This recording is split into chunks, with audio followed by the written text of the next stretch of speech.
আসসালামু আলাইকুম ওয়ারহমতুল্লাহি ওয়াবারাকাতু। আশা করি আপনারা সবাই ভালো আছেন। আজকে আমরা এমন এক মহিমান্বিত সত্তাকে নিয়ে আলোচনা করব, যার নাম শুনলে প্রত্যেক মুসলমানের মনে শ্রদ্ধাবোধ আসে। তিনি হলেন ফেরেশতা জিবরাইল আলাইহিসসালাম, আল্লাহর বার্তাবাহক। তার রহস্যময় জীবন নিয়ে আজকের এই জিবরাইল আলাইহিসসালামের নাম ও অর্থ। আপনারা জিবরাইল আলাইহিসসালাম এর নাম কিভাবে উচ্চারণ করেন? জিব্রিল, জিব্রাইল, জিব্রাইল? আসলে তার নাম উচ্চারণের বেশ কিছু পদ্ধতি রয়েছে, যেমন জিব্রিল, জিব্রাইল, জিব্রাইল এবং জিব্রাইন। এগুলো সবই বিভিন্ন কিরাতের মাধ্যমে বর্ণিত হয়েছে। এখন আমরা নামের অর্থটা জেনে নিই। নামের শেষ অংশ ইল মানে হল আল্লাহ সুবহানাহু ওয়া তাআলা। এ নিয়ে কোনো মত পার্থক্য নেই। আর জিব্রা মানে হল বান্দা বা দাস। তাহলে জিব্রাইল মানে কি দাঁড়ালো? জিব্রাইল মানে হল আল্লাহ বান্দা বা দাস। কি চমৎকার একটি অর্থ, তাই না? এটা তার নাম এবং নামের অর্থ। বুখারী শরীফে জিবরাইল আলাইহিসসালাম সম্পর্কে যত হাদিস আছে, সেখানে জিবরাইল আলাইহিসসালামের নাম উল্লেখ করা আছে, কিন্তু রাসূলুল্লাহ সাল্লাল্লাহু আলাইহি ওয়াসাল্লাম যখন তাকে সম্বোধন করতেন, তখন সচরাচর তার নাম ধরে ডাকতেন না। আমরা তো সাধারণত বলি জিবরাইল আলাইহিসসালাম, অর্থাৎ তার ওপর শান্তি বর্ষিত হোক, কিন্তু রাসূলুল্লাহ সাল্লাল্লাহু আলাইহি ওয়াসাল্লাম জিবরাইল আলাইহিসসালামের উচ্চ মর্যাদার কারণে তাকে সরাসরি নাম ধরে ডাকতেন না। তিনি কিভাবে ডাকতেন জানেন? তিনি বলতেন, যিনি আমার রবের নিকট থেকে আসেন। আল্লাহ সুবহানাহু ওয়া তাআলা নিজেও জিবরাইল আলাইহিসসালামকে বিভিন্ন নামে সম্বোধন করেছেন। সবগুলো বলা সম্ভব নয়, এটা একটা বিশাল আলোচনার বিষয়। তবে কিছু গুরুত্বপূর্ণ নাম হলো আর রূহুল কুদুস, পবিত্র আত্মা। এই নামটি দিয়ে আল্লাহ তার পবিত্রতা ও বিশেষ মর্যাদাকে তুলে ধরেছেন। আর রূহুল আমিন, বিশ্বস্ত আত্মা, এই নামটি তার বিশ্বস্ততা ও নির্ভরতার প্রতীক। রুহুনা, আমাদের আত্মা। আল্লাহ জিবরাইল আলাইহিসসালামকে নিজেদের আত্মা হিসেবে উল্লেখ করে তার নিকটবর্তিতা ও বিশেষ সম্পর্ক প্রকাশ করেছেন। রাসূলুন করিম, সম্মানিত বার্তাবাহক, এটি তার প্রধান ভূমিকা। আল্লাহ পক্ষ থেকে বার্তা বহন করার সম্মানিত দায়িত্বকে বোঝায়। এছাড়াও খাদিজা রাদিয়াল্লাহু আনহু, অর্থাৎ রাসূলুল্লাহ সাল্লাল্লাহু আলাইহি ওয়াসাল্লামের কাছে জিবরাইল আলাইহিসসালামের প্রথম ওহী লাভের ঘটনা শুনেছিলেন, তখন তিনি জিবরাইল আলাইহিসসালামকে আন-নামুস বলে সম্বোধন করেছিলেন। এই আন-নামুস তিনিই ছিলেন যাকে মুসা আলাইহিসসালামের কাছেও পাঠানো হয়েছে। জিবরাইল আলাইহিসসালাম দেখতে কেমন? জিবরাইল আলাইহিসসালাম বিভিন্ন রূপে আবির্ভূত হতে পারতেন। তিনি কখনো মানুষের রূপে আসতেন, আবার কখনো নিজের আসল ফেরেশতার রূপেও দেখা দিতেন। রাসূলুল্লাহ সাল্লাল্লাহু আলাইহি ওয়াসাল্লাম বর্ণনা করেছেন যে তিনি জিবরাইল আলাইহিসসালামকে তার আসল রূপে দেখেছেন, আর সে রূপে তার ৬০০টি ডানা ছিল। এই ডানাগুলো এত বিশাল ছিল যে তা দিগন্তের পুরোটা ঢেকে দিত। শুধু তাই নয়, তার ডানাগুলো থেকে প্রতিনিয়ত মণিমুক্তা ঝরত এবং তার ডানা ও পায়ের রং ছিল সবুজ। ফেরেশতার রূপে তাকে এমন দেখাত। মানুষের রূপে জিবরাইল আলাইহিসসালাম কেমন ছিলেন? তিনি কয়েকজন মানুষের আকৃতি ধারণ করতেন। তিনি এত সুদর্শন ছিলেন যে দিহিয়া আল কলবি নামক এক সাহাবীর রূপ ধারণ করে তিনি আসতেন। দিহিয়া আল কলবিকে বনু কলব গোত্রের ইউসুফ বলা হতো, কারণ তিনি ছিলেন অত্যন্ত সুদর্শন। মহিলারা ইউসুফ আলাইহিসসালামকে দেখে যেমন মুগ্ধ হয়েছিল, দিহিয়াকে দেখেও তেমনই মুগ্ধ হতো।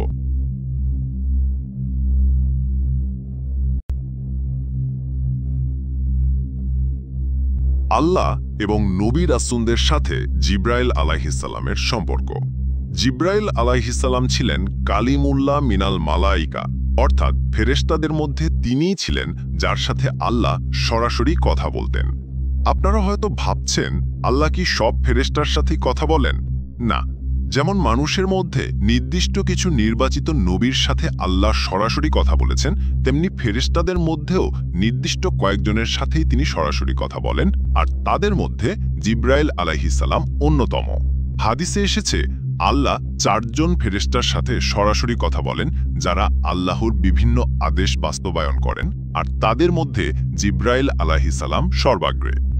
ইব্রাহিম আলাইহিস সালাম ও শয়তানের ঘটনা। জিব্রাইল আলাইহিস সালাম সব নবীর জন্য একজন সাহায্যকারী, একজন প্রতিরক্ষাকারী হিসেবে কাজ করেছেন। আপনারা হয়তো হজের সময় জামারাতে শয়তানের প্রতি পাথর নিক্ষেপের ঘটনা জানেন। জিব্রাইল আলাইহিস সালামই ইব্রাহিম আলাইহিস সালামকে শয়তানের প্রতি পাথর ছুঁড়তে বলেছিলেন। কি চমৎকার ঐতিহ্য আমাদের, তাই না? জিব্রাইল আলাইহিস সালাম ইব্রাহিম আলাইহিস সালামকে হজের নিয়ম কানুন শিখিয়ে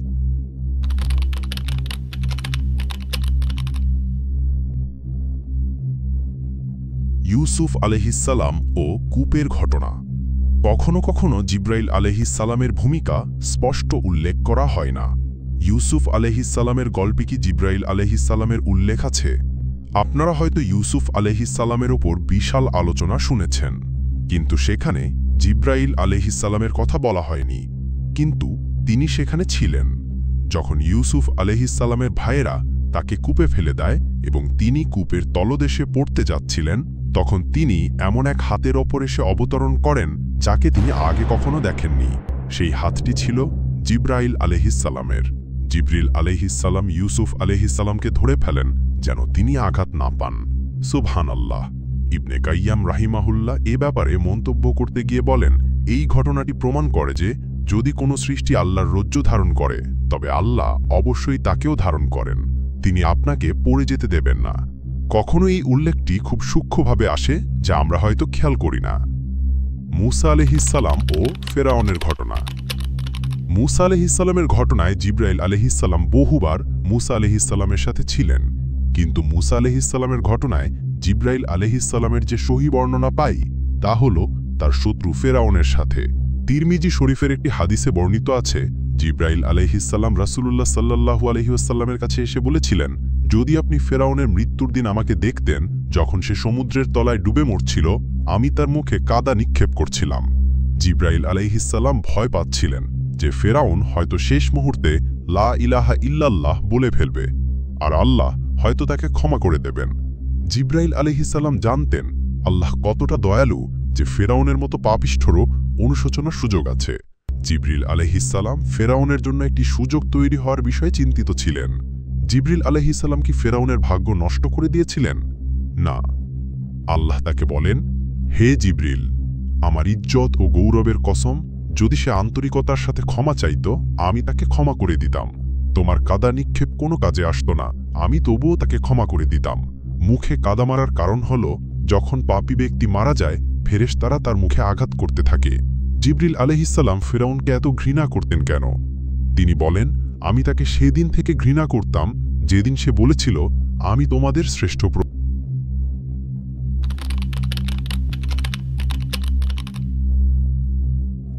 মরিয়াম আলাইহিস সালাম ও ঈসা আলাইহিস সালামের ঘটনা।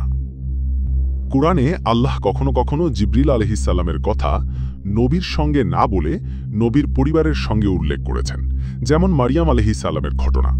মারিয়াম আলাইহিস সালাম যখন ইবাদত করতেন, তখন মসজিদের বাইরে পূর্ব দিকের একটি জায়গায় যেতেন। তিনি সেখানে সূর্যোদয় দেখতে এবং আল্লাহর জিকির করতে যেতেন।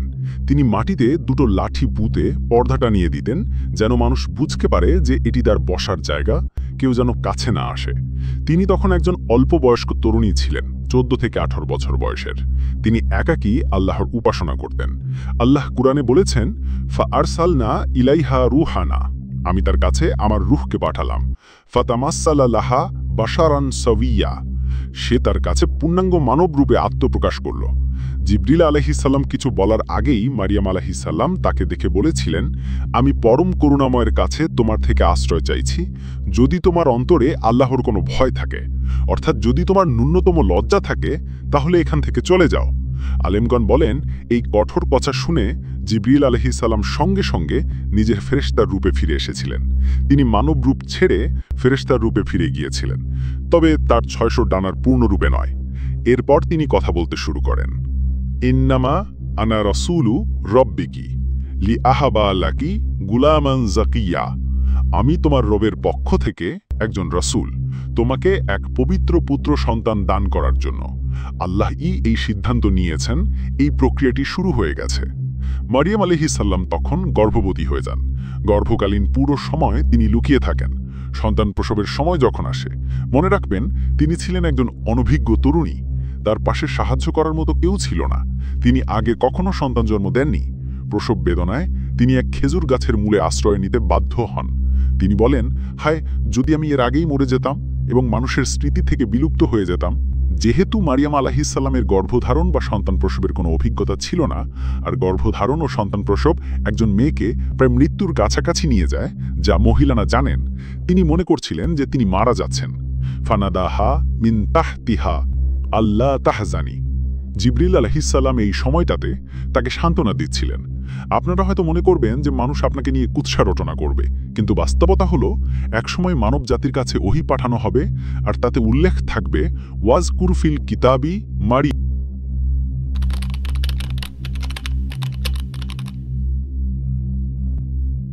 ঈসা আলাইহিস সালাম ও জিবরাইল আলাইহিস সালামের সম্পর্ক। আয়াতের মাধ্যমে ইঙ্গিত পাওয়া যায় যে তার নবুয়ত অনেক কম বয়সী শুরু হয়েছিল। আল্লাহ ও জিবরাইল আলাইহিস সালামের সাথে তার সম্পর্ক খুব কম বয়সে শুরু হয়। যখন ইউসুফ আলাইহিস সালাম কূপে ছিলেন, তখন জিবরাইল আলাইহিস সালাম তাকে উদ্ধার করেন। ঈসা আলাইহিস সালামের ক্ষেত্রেও জিবরাইল আলাইহিস সালাম তার অভিভাবকের ভূমিকা পালন করেন। আল্লাহ কোরআনে বলেন, আমরা তাকে পবিত্র আত্মার মাধ্যমে সাহায্য।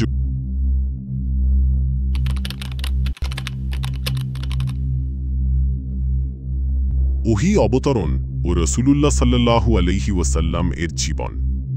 রসুলুল্লাহ সাল্লাল্লাহু আলাইহি ওয়াসাল্লাম এর জীবনে জিবরাইল আলাইহিস সালামের ভূমিকা ছিল অত্যন্ত গুরুত্বপূর্ণ।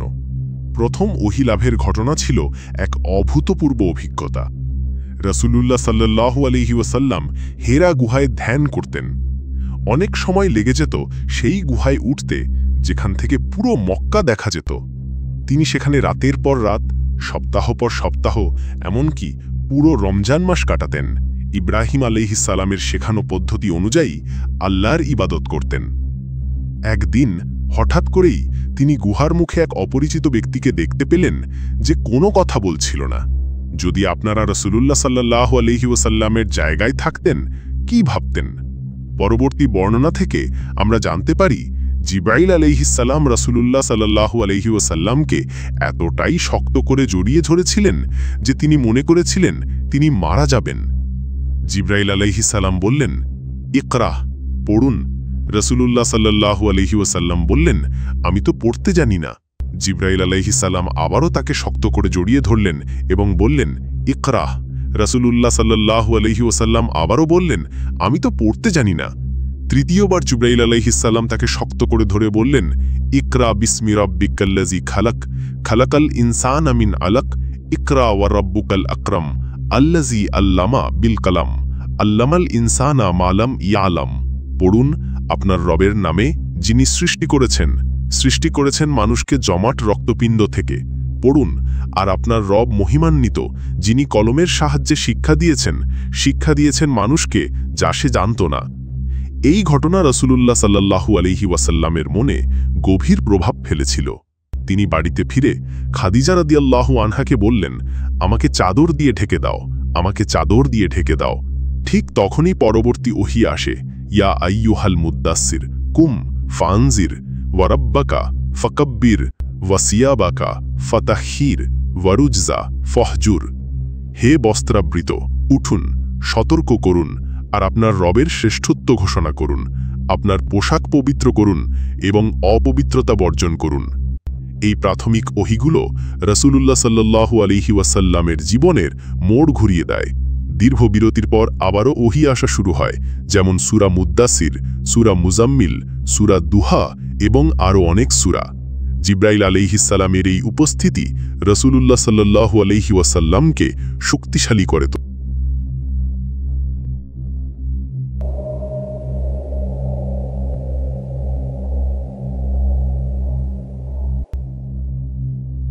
রাসূলুল্লাহ সাল্লাল্লাহু আলাইহি ওয়াসাল্লামের শেষ জীবন ও জিবরাইল আলাইহিস সালামের ভূমিকা। মাদানী জীবনেও জিব্রাইল আলাইহিসসালাম বারবার রাসূলুল্লাহকে সান্ত্বনা দিয়েছেন। রাসূলুল্লাহ উম্মতকে নিয়ে চিন্তিত থাকতেন, বিশেষ করে যারা পরবর্তীতে আসবেন। ওমর রাদিয়াল্লাহু আনহু থেকে বর্ণিত আছে, তিনি একবার মদিনায় রাসূলুল্লাহের সাথে হাঁটছিলেন। তারা হাররা নামক স্থানে পৌঁছালে রাসূলুল্লাহ তাকে সেখানে বসতে বললেন। হঠাৎ রাসূলুল্লাহ হাঁটতে শুরু করলেন এবং ওমর রাদিয়াল্লাহু আনহু শুনতে পেলেন যে তিনি জিব্রাইল আলাইহিসসালামের সাথে কথা বলছেন। জিবরিল আলাইহিসসালাম বললেন, ইয়া মুহাম্মদ, আল্লাহর শপথ, আপনি আমার সবচেয়ে প্রিয় নবী। আজ পর্যন্ত আমাকে এমন কারো কাছে পাঠানো হয়নি যাকে আমি আপনার চেয়ে বেশি ভালোবাসি। জিবরিল আলাইহিসসালাম আরও বলেন, আপনার মাধ্যমে আমি নিরাপত্তা লাভ করেছি। রাসূলুল্লাহ তার উম্মতের পরিণতি নিয়ে উদ্বিগ্ন থাকতেন। তিনি জানতেন তার সাহাবীরা নিরাপদ, কিন্তু যারা পরবর্তীতে আসবেন তাদের কি হবে? তখন জিবরিল আলাইহিসসালাম আবারও আসলেন এবং বললেন, ইয়া মুহাম্মদ, আমরা আপনার উম্মতের বিষয়ে আপনাকে সন্তুষ্ট করে দেব। আমরা আপনাকে হতাশ করব না, আপনার উম্মত ঠিক থাকবে। যখন রাসূলুল্লাহ শারীরিকভাবে অসুস্থ হয়ে পড়েন, জিবরিল আলাইহিসসালাম তাকে সান্ত্বনা দিতে আসেন। রাসূলুল্লাহ বলেন, জিবরিল আমার কাছে আসলেন এবং বললেন, ও মুহাম্মদ, আপনি কি অসুস্থ? আমি বললাম, হ্যাঁ।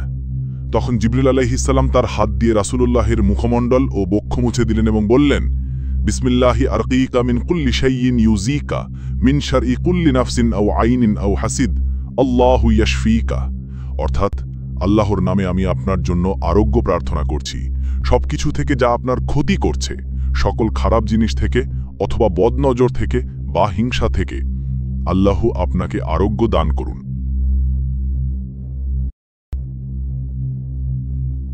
শেষ বিদায় ও মহাপ্রলয়।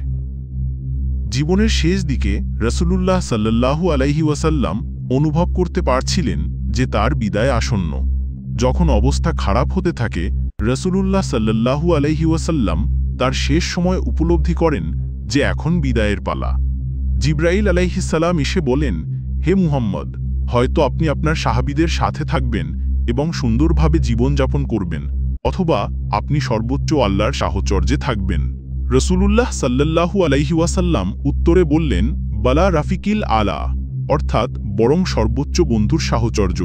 আল্লাহুম্মা রাফিকিল আলা, অর্থাৎ হে আল্লাহ, সর্বোচ্চ বন্ধুর সাহচর্য কামনা করি। বলতে বলতে তার হাত নিচে পড়ে যায়। রাসূলুল্লাহ সাল্লাল্লাহু আলাইহি ওয়াসাল্লাম ইন্তেকাল করেন।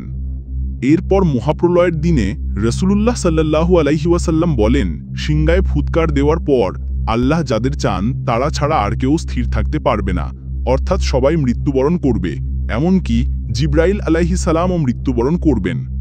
নবী সাল্লাল্লাহু আলাইহি ওয়াসাল্লাম বলেন, মৃত্যুর ফেরেশতাও মারা যাবেন। আল্লাহ তখন নিজেকেই জিজ্ঞেস করবেন, লিমানিন মুলকুল ইয়াউম, অর্থাৎ আজকের রাজত্ব কার?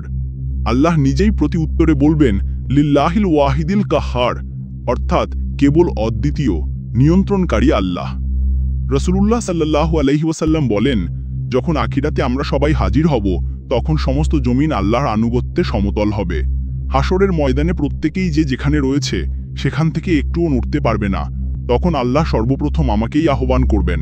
অতএব আমি আল্লাহ সুবহানাহু ওয়া তাআলার নিকট যাব। আমি সিজদায় পড়ে যাব। অতঃপর আমি আমার মস্তক উত্তোলন করব।